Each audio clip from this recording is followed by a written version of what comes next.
That's what we got. We started a series last week called Anthem. We talked through Colossians chapter 1 and Revelation chapter 5 that Jesus is our anthem, that this is all about Him. Colossians 1 specifically says everything is made by Him, through Him, and everything was made for Him. Look at your neighbor and say, it's not about you. And now, in a nicer way, some of you said that really mean. In a nicer way, say it's all about Jesus. It is. It's all about Jesus. And so I want to make a point this morning to tell you and to let you know again, as we talk about evangelism, as we talk about souls needing to be saved, as we talk about a dark world, right? The only way that we're going to be effective, though, is if we're attached to the vine, as John 15 says.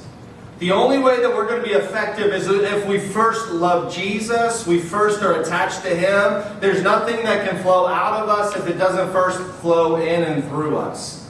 And so that's what we're going to be talking about this morning. And so in Revelation 5, it talks about heaven worshiping the Lamb that was slain, and His name is Jesus. His name is Jesus. I don't know about you, but it's been a long week. Has it been a long week for anybody else? School started in my home. And so that just made it a long week. I don't know what it is about getting up at 5 o'clock in the morning, but nobody should ever have to do that. It should not be a thing. If you can't start your job at 9 or 10, what are we doing? Like, I'm all for a 9 o'clock start, 2 o'clock finish. Anybody else with me? Same pay, same scale, same all of it, right? That would be amazing. So, but this week, and we all do things. I don't know if you've got a hobby or a way to kind of just unwind. We all have our things. I knew a guy, he was a good friend of mine, that he said that he purposely lived 30 minutes away from his job so his ride home could be detoxing, so he could be a happy person at home. I don't like it. I hate commuting, but there have been moments where I've sat in the driveway in my car and I just went, Lord, anybody been there before? I need you. Or maybe some of you, you're the type of person, there's just not enough coffee in the world for Mondays. Or maybe it's that chocolate bar. My mother-in-law, I think she still does it to this day. I don't think there's a day that's gone by that she hasn't eaten some type of chocolate bar. I don't know how she stays thin and in shape, but like any chocolate people in the room? That commercial, you're not you when you're hungry, grab a Snickers, right? Or my favorite, there was a few years ago, I watched this show. It was just a random thing, because how many know you just scroll through the channels, there's a million things on, but there's nothing on. Just like when you open your fridge, right? There's a million things in there, but there's nothing to eat. And so I was watching this show about like the top 100 greatest candy bars. And they ranked them, and they gave the reasons why each of them are the best. And the number one chocolate candy bar in the world is, according to this program, it was a Kit Kat. They said it was the right chocolate to crunch ratio, that it was just perfect texture, everything like that. How many know that commercial that they used to have? What are commercials, right? They're bringing them back because they got to pay for stuff, but it's like, give me a break. Give me a break. Break me off a piece of that Kit Kat bar. Yeah, give me. Sometimes we just need a break. We just need a break. Can I tell you too, like sometimes you don't need a vacation. The last couple of vacations I went on, I came home and I needed a vacation from the vacation. Because we finally get a week to do whatever we want. What do? Cram it full of everything that our kids want to do. And we gave each of our kids, whatever you want to do this day, we'll let you do. That was a dumb idea. I don't know whose idea. It was probably mine, because I'm the one who comes up with the dumb ideas. But sometimes, like, you don't need a vacation. Sometimes you just need somebody to take the kids for 2 hours. Anybody know what I'm talking about? Sometimes you just need a moment. When I shut the door to my room, that means like, just don't come in. Daddy's having a moment here. Mommy's having a moment here, right? Husbands, wives, sometimes you're just like, can you go play your video games for a moment? Because I just need a break, because you just won't stop talking. Or whatever it is. I don't know. I'm not judging your marriages this morning. I don't know what you guys are doing. Sometimes you don't need like a long sabbatical or you don't need your PTO. Sometimes you just need a good afternoon power nap. Anybody nappers in the room? I'm not a big one, but I turned 40 and something in my brain said, you need a nap. Like, sit down on the couch and sleep. Last night we were watching a movie and I keep getting elbowed. I guess I was falling asleep, maybe even snoring. I don't know. But I guess I was ready for bed. Sometimes you don't need counseling and therapy. And I'm not knocking it. I'm not saying it's bad to go get counseling and therapy. But sometimes you just, in my case, sometimes you just need 20 minutes alone and a cheeseburger. Just saying. I'm speaking all of your language this morning, aren't I? I see it all over your faces. Like, you're talking my world here. Not to mention, there is legitimate resources and research around sleep. Even chocolate, cocoa, dark chocolate probably is what you really need to be eating. I don't know, but your mood, your stress. I mean, there's evidence about all of this. We all need a break. I found in my life personally, though, that the break I really need in my life, and you know where I'm going, I got to turn it now to spiritual things. We got to talk about the Bible this morning, not just chocolate and Reese's and Kit Kats and Snickers. But there are moments where we just need to pause like we do on Sundays and just say, God, I need you. God, I am struck. Like, it's okay. Can I tell you just for a moment? It's okay to not be okay. It's not okay to stay that way. Even Jesus, He loves you just as you are, but He loves you too much to let you stay as you are. How many of you felt that before? Like, God goes, I love you, but you need some things in your life to change, right? Those chocolate bars, they're getting a little out of control, becoming an idol, and you're, whatever it may be. Like, God, I just need, there are moments where we just need, I would call it not a Kit Kat break, but maybe a praise break. And so as we look at this idea of an anthem, a song, something that we declare with our life, Jesus is that anthem, but then how we respond to Him is in worship. And we talked briefly about it last week. And so I want to just mention this morning that we can have a praise break in the middle of our problem. There's something that happens when we worship. There's something that literally happens when we worship. And it doesn't always change our circumstance. Sometimes we want, like, God, I've been reading my Bible consistently for 2.5 weeks now. You didn't fix my problem. Like, well, did you want Him or did you want your problem fixed? Is He a genie in a bottle? Or, you know what I'm talking about? But He doesn't always change our circumstance, but oftentimes I've found in my life that He changes our posture in the circumstance. He doesn't always change our circumstances. Worship changes our posture in the circumstance. That I go, God, in spite of. God, what I really would like is this cheeseburger in 20 minutes. I don't have it, but I got 5, and I'm going to spend some time in this Word because I need something in here to shift because I'm struggling. Some of you got a short fuse. Some of you got a temper on you, and you know, like, if I don't get away for a moment and have that time with God, I don't. My intention isn't to snap at the kids. My intention isn't to speak harshly to my spouse. My intention wasn't to go off on my coworker. And I'm finding that my worship push is low because Jesus has kind of stopped being the center of my world.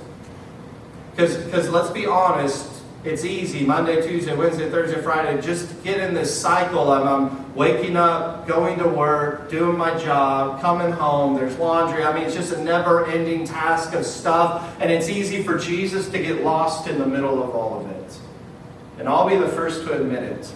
It's easy for Him to get lost in the middle of all of this. Heaven, though, looks at Jesus and they respond with worship. And so this week we're asking, what happens when earth echoes heaven? That's our job, is to echo heaven. What happens when our lives reflect God's glory, or our lives reflect the sun? Follow me as I follow Christ. Kind of like the moon at night. You guys know what I'm talking about, a full moon.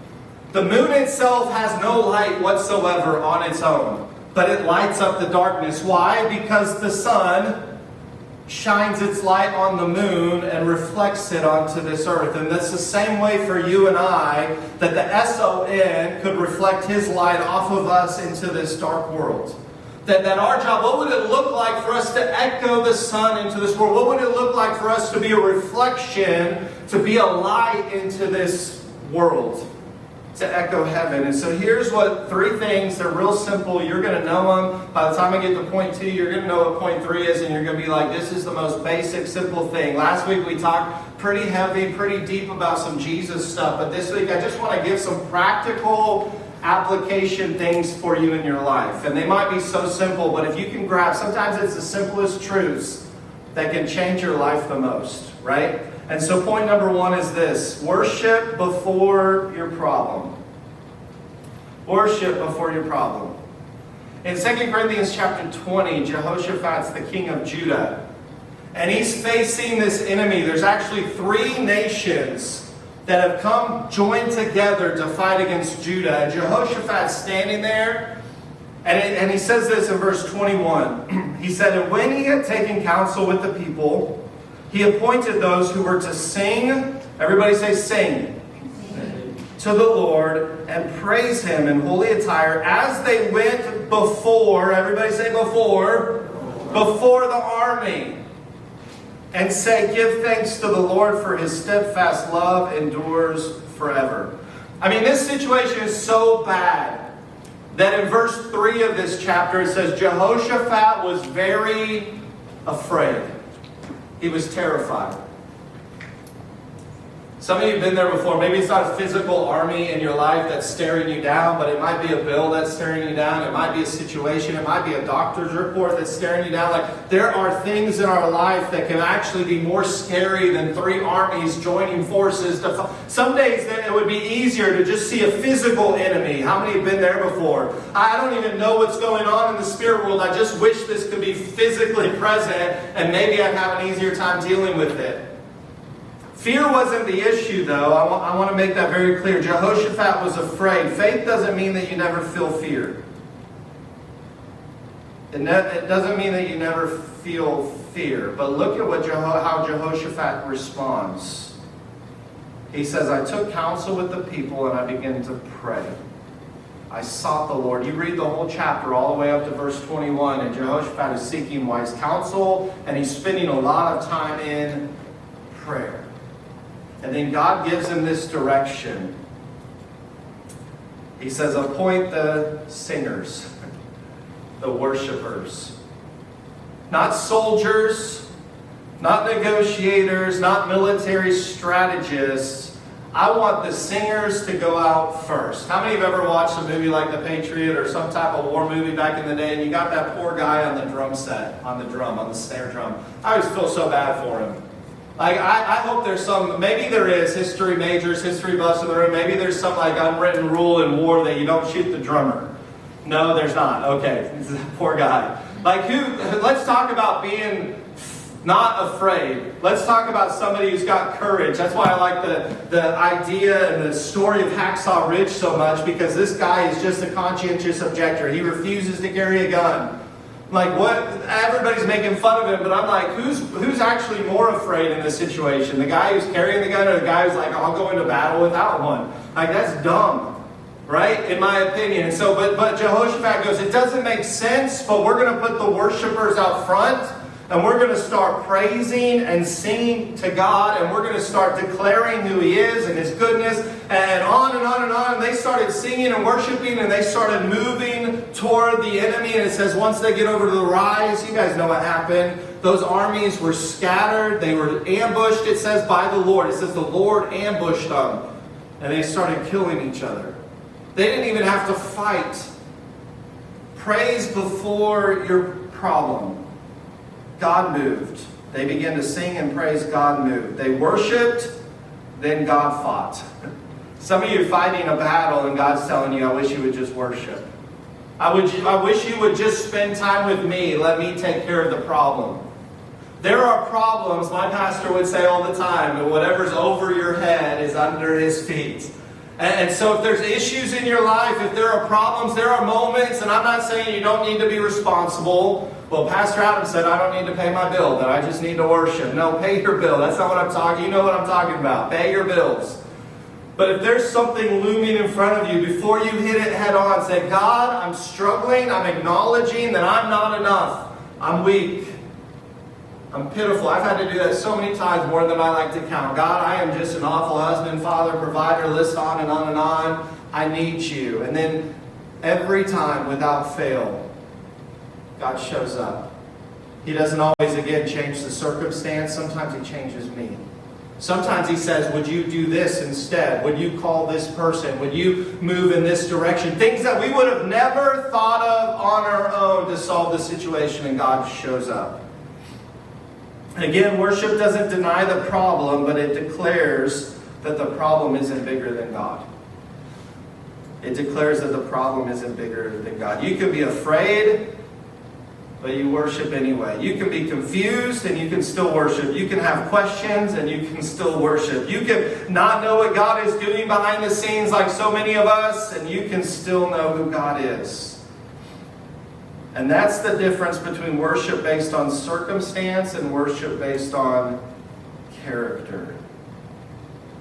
If God is only worthy when life is good, that's not worship. That's not worship. If God is only worthy of our worship when life is good, that's not worship. When I was younger, I probably still have moments like this, but I've grown in my relationship with the Lord. But when I was younger, a teenager, and there were some things in my life, I was not living right always. I don't have like the worst story in the world, but I don't have the best story in the world. I've always been kind of in the middle, mediocre, right? Some of you can relate to that too. But I would come to church sometimes and I would stand there and worship like this. And it wasn't because I didn't love Jesus. It wasn't because I wasn't forgiven. It wasn't because I didn't think that He loved me, but I just felt so unworthy to worship Him. And I remember a moment when I was in college, in Bible college, I remember this moment, I was feeling the same way. God, I'm just not enough today. And God said, just because you're not worthy doesn't mean that I'm not still worthy.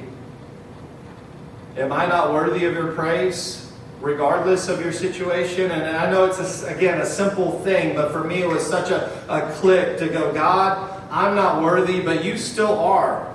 You're still good. I messed up, you didn't. I'm the one with the issues, not you. So you still are worthy of praise. I think of Peter when he's in the boat and Jesus is on the shoreline and he says, cast your net on the other side. And then all of a sudden Peter realized who it was Jesus. So he jumps out of the boat into the water and he swims to the shore and he says this, get away from me. I mean, that was his response. Get away from me. I am unclean. I'm unclean. But guess what he did? He got in the water and he ran to Jesus, not away from Him. He bowed down before Him and worshipped. He didn't run from Him. He said, God, I'm acknowledging what I am, but I'm also in my posture. And in my response to running to you, I'm acknowledging that you're still worthy of all of my praise. And we have to be really careful because sometimes we get in our own head in this thing. And we just put our hands in our pocket and we go, God, it's just been a week. I've got nothing. No, I'll find something. I'll find some energy. Like, I'm not going to give Jesus my last. Sometimes it feels like in our calendar that Sunday's at the end.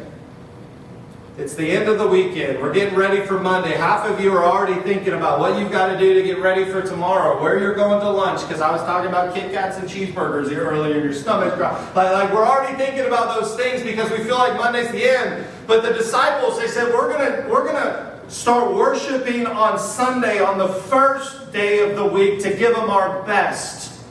And there are times where I'm like you, or you're like me, where I've come in on a Sunday and I feel like it's the end and I'm just giving Him my leftovers. But I've got to change my way of thinking and go, God, this isn't my leftovers. Sunday's the first day of the week. I should be replenished. I should be full again. There should be life in me so that I can give you my best. I worship before the week goes. We often think that we're worshiping after, but Sunday's first. Think about it. Change your way of thinking. No, Romans 12, it says, don't conform to the patterns of thinking of this world, but instead be transformed by the renewing of your mind. Change the way you think. Sunday's first. I'm worshiping before my week. I'm going ahead of God in this. I'm worshiping so that. I don't know what's going on. I don't know what tomorrow holds, right? That old saying, but I know who holds tomorrow. So I worship in advance. I worship in advance. I've got a lot more to say about that. These could have each been a week, I guess, but we're going to move on. Don't wait for God to win the battle before you give Him the victory song. Don't wait for God to win the battle before you give him the victory song. Start singing it today. Point number 2, worship during your problem. I told you these are going to be super basic this morning. Worship before, worship during. I bet you cannot guess what point number 3 is going to be. Yeah, so don't ruin it for your neighbor. They might not know. No spoil alerts here, right? Worship during your problem. This is probably the most obvious verse to pick, so I picked it. Because I just want everything this morning just to be so stinking practical. Acts chapter 16, Paul and Silas. It says this in verse 22, the crowd joined in attacking them.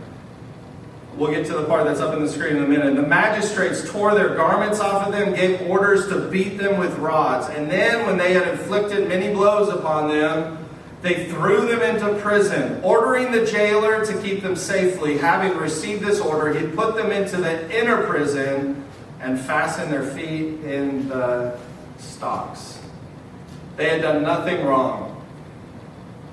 Paul had cast a demon out of a little girl, and a guy got upset because he was going to lose all of his income because she was a future teller and he was getting a lot of money from her in his business. And now all of that's gone. So he got upset. He got all the townspeople together, made them all against Paul and Silas in this morning. And so they just caused chaos, ended up beating them, throwing them into prison and into the inner prison, which a lot of places in the prisons back then, obviously cement, but they would kind of dip down like this. And it's not like you're working in a prison and it's pretty rough, but this is like rough prison.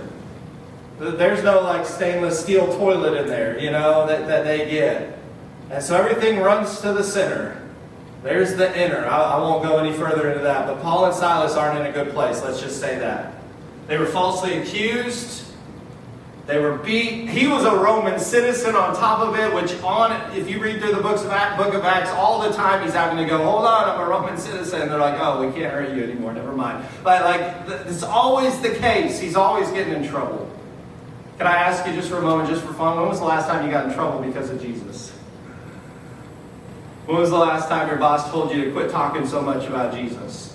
But when was the last time that somebody elbowed you because you were a little too much because you love Jesus so much? Just maybe we should get in trouble a little more often because of Jesus, just saying. And then it says in verse 25, you know this again, about midnight. Everybody say midnight. About midnight, Paul and Silas were praying and singing hymns to God. There are some things that are really cool about midnight. Think about New Year's Eve, counting down to a new year. The clock strikes midnight. We went on a cruise long time ago when my wife was pregnant with our first son. We went on a cruise with family. We didn't realize when they had bought the cruise that she was going to be sick and didn't get to enjoy the cruise at all. And on top of it, the cruise was not a great cruise. We pulled into the harbor there in the Bahamas, and our ship was half the size of all the other ships. I was like, you guys got a super discount deal on this thing, didn't you? And then we found out that leading up to it, we had a free day, and I never saw my in-laws. Why? Because they had to go on this whole tour. Because if you go on this tour about what they're doing, you've been on vacations before. Some of you know what I'm talking about, where they're like, hey, if you do this timeshare thing, we'll give you a vacation for like $99. That was our cruise. And so I kept hearing about these cruises, the Carnivals and the Caribbeans and all the fun cruises. My grandparents had went on a cruise and they're like the midnight chocolate bar. So I get on this cruise and I stay up and I'm waiting for the midnight chocolate bar. Guess what this cruise didn't have? A midnight chocolate. I felt like Paul and Silas in prison. No chocolate bar at midnight. Might as well be in stocks and chains getting beat. Just beat me with rods. It's okay. Right? Joking. Other than like New Year's Eve and a midnight chocolate bar, there's not much good that happens at midnight. I tell my kids all the time, there's nothing good that happens after midnight. I'm sure as an officer, these are the things. There's nothing good that happens after midnight. You should go home and go to bed. It's probably the best decision you can make. And here they are at midnight, in stocks, in chains. They're not singing when everything's good. They're not singing when the right worship team's on the stage and the moment just happens just right. The lights are just right. The setting's just right. The mood's just right. The pastor just said all the right words in the right ways and the right things. No. They're praising at midnight. Everything was going wrong.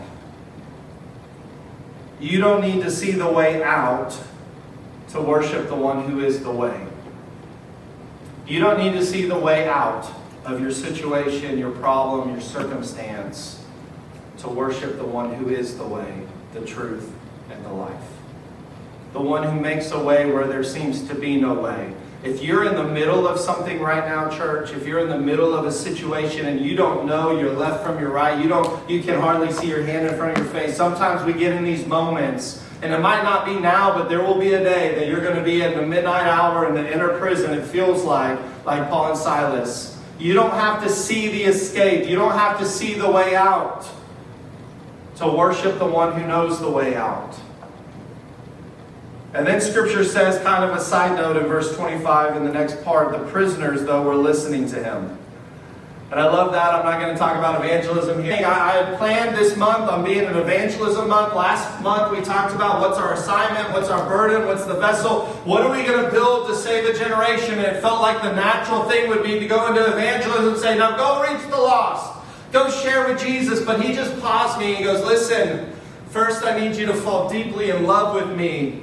I need you to worship me. I need you to serve me. And out of the overflow comes witness. They didn't worship to be a witness, but their worship became a witness. And some of you need to quit being so stressed about sharing the gospel and just start loving Jesus as big as you can. The world will take notice, I promise. The world will take notice, I promise. The witness wasn't the reason they worshiped. They weren't putting on a worship service and invited. There's nothing against a good worship service in a prison. A lot of churches are starting to get their services live streamed in a prison. I'm all for it. But that's not what they were doing in this moment. They were worshiping because what God was worthy even in the worst of their situations. They said, I'm not going to put my hands in my pockets just because this is a bad day. I'm going to lift my hands and I'm going to sing my song and I'm going to worship anyway. Because he's worthy. Then the earthquake comes, the foundations shake, the doors open. I love this too, the chains fall off. Earthquakes don't make chains fall off. I mean, this is a chain around their leg that you need a key to undo. But this is supernatural what happens and the chains fall off. But again, the miracle didn't cause the worship. The worship preceded the miracle. Again, I want to make that abundantly clear. Paul and Silas didn't worship because God opened the doors. They worshiped while the doors were still closed. They worshiped while the doors were still closed. Point number 3. We're wrapping up here. Promise. Worship before your problem. Worship during your problem. Help me out. Worship after your problem. Bottom line, we could just end the sermon right here. Worship. When things are good, when things are bad, when things make sense, when things don't make sense, when you understand everything, when you don't understand everything.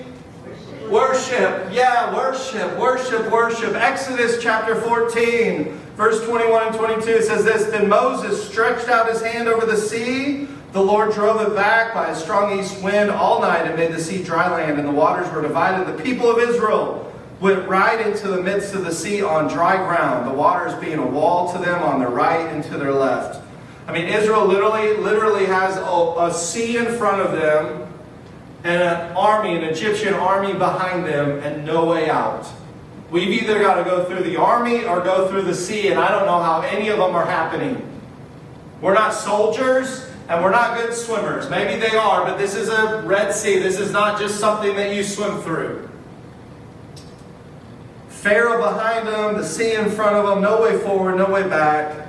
And the Israelites say this in verse 11, leading up to this. They say this to Moses, Is it because there are no graves in Egypt that you have taken us away to die in the wilderness? What have you done to us in bringing us out of Egypt? For it would have been better for us to serve the Egyptians than to die in the wilderness. They definitely were not worshiping before. They definitely were not worshiping during. But, and we've got to give them credit for this. We can talk all day long about how those Israelites, those dumb Israelites, walking through the wilderness, always complaining, always grumbling. Guess what? You do the same thing. Just look in the mirror for a moment. Don't pretend like you're better than them. I know I'm not. I'm really good at pointing out other people's problems, but I usually do the same thing myself. I grumbled and complained just this past week. Anybody else with me? Don't leave me hanging. Anybody else with me? Come on. We do it. We're human. And then they walk through on dry ground, and then they worship. They sing. I should have had like the Prince of Egypt music queued up. This is what the worship sounded like. You know, we can have miracles, all the things. Yeah, you guys know that was a great movie back in the day. David Wilkerson, he's the founder of Times Square Church and Teen Challenge. He had preached a message back in the day about this specific thing. The title was Right Song, Wrong Side. Right song, wrong side. I mean, Israel, though, even in their deliverance, they worshipped. There's a song of Moses. There's a song of Miriam even. They're all worshiping. And then what do they do again? Let's go back to Egypt. I wish we could go back to Egypt. They could sing songs about God's deliverance and still want the place that they were delivered from. Don't let your praise become nostalgia for your chains. What I mean by that is God didn't bring Israel through the Red Sea so they could spend the rest of their lives looking backward. And sometimes, I know I'm getting a little off topic here, but sometimes I think we do this even in our worship. Even in our worship, when God brings you through something, sometimes our response is just, thank you, Lord, for bringing me through it. But we should add to it, and don't let me ever go back. God, thank you for delivering me from sin. Thank you for saving me from this. God, thank you for some of us, and I'm guilty of this. We could just talk about finances for a moment. Like some of us, we pay off our credit card. We're like, thank you, Lord, that I had the resources to pay off my credit card. And then the next month, what do? You get back in debt. And it's this cycle, this vicious cycle. God, thank you, but don't let me ever go back. God, I want you to lead me out of the wilderness. Now I need you to grow me into the promised land. I don't want to look back 5 years and feel like I'm the same person, dealing with the same things, struggling with the same things, dealing and all, you know what I'm talking about? This is not the way that God wants us. He wants to develop us and grow us into something where we can worship not just after the problem like the Israelites, but you can learn at the midnight hour to worship. And not just at the midnight hour to worship, but God, before the problem, I see it in front of me and I'm going to worship anyway. Worshipping after feels natural. Worshipping in the middle even can feel natural. God, to at least cry out to Him. Sometimes you guys struggle and I struggle more with worshiping when everything's going really well. Well, it's all good, so I don't really need God. No. Everything is still made by Him, for Him, through Him, because of Him. The very breath you have in your lungs is because of Him. There's always a reason to worship. Always a reason for worship. This is the prayer I want to pray always is, God, thank you for getting me out. And give me the grace never to confuse Egypt with home again. God, thank you for getting me out and give me the grace to never go back. God, help me to be a worshiper, not a complainer. Lord, grow me in this, that I can worship before, during, after, Lord, that I can just be a worshiper of you in the middle of all of it. So again, wherever you find yourself at today, tomorrow, you don't just need a Kit Kat break, you need a praise break. You don't just need chocolate or a vacation or 2 hours away. Sometimes you just need 5 minutes alone with you and God and say, God, I need you. Because worship isn't a response to a good day. Worship is a response to a good God. Let me say it one more time for the people in the back. Worship is not just a response for a good day. Worship is a response to a good God. And is He always good? Yeah. Is there ever a day that He's not been good? Is there ever a day that He's not been faithful? There has never been a day that He hasn't cared. There's never been a moment that He hasn't thought about you. There's never been a moment. I don't understand His ways. I don't always know why He allows some things to happen in our life. I don't understand everything, but I'm telling you, He is good. He is faithful. He is just. He is merciful. His name is Jesus, and He gave Himself up for you. He didn't have to, but He thought so much of you. He thought you were worth saving, worth dying for. He thought so. Our response should be worship. I don't have to understand it all, God, but You are so good. You're so faithful. And this is the song that heaven sings in heaven. Worthy is the Lamb that was slain.